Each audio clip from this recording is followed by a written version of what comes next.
üldiselt kliendid jõuavad meile läbi tuttava sõbra soovituse.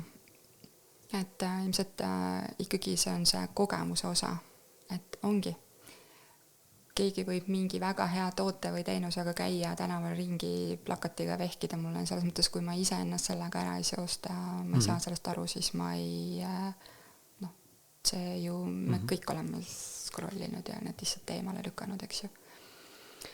Et üks väheseid andmestikke, mida me kogume oma töös, on see, et me kaardistame seda, kuidas esmased kliendid meieni jõuavad. Ja seda me oleme nüüd üsna pikalt teinud, et kokkuvõtet on nii, et igakuiselt esmastest klientidest umbes 70% tuleb sõbra tuttava soovitusel. Ja see on see isiklik kokkupuude, et kui ma ei soovita oma lähedasele või tuttavale midagi sellist, millest ma ise ei ole olnud puudutatud või mille nagu mõju ma ei ole märganud, et kuule, et see oli nagu hullult nõme asi, et mine proovi ka. Et see on ikka käib teistpidi, eks ju. Et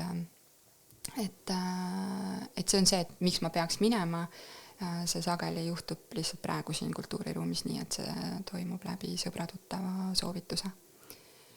Ja teine asi on see, et kuidas inimesed jõuavad, on see, et tegelikult mingi teema ju häirib. Raske on. Inimene otsib lahendust.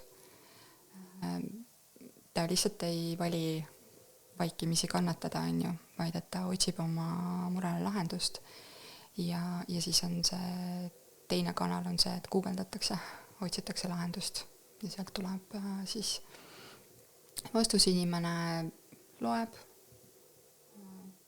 enamasti ei saa aru, mis see täpselt on, aga tekib mingi see uudishimu. Pool, et uudishimu, et mida on sellest tahan proovida, on ju, ma annan sellele võimaluse.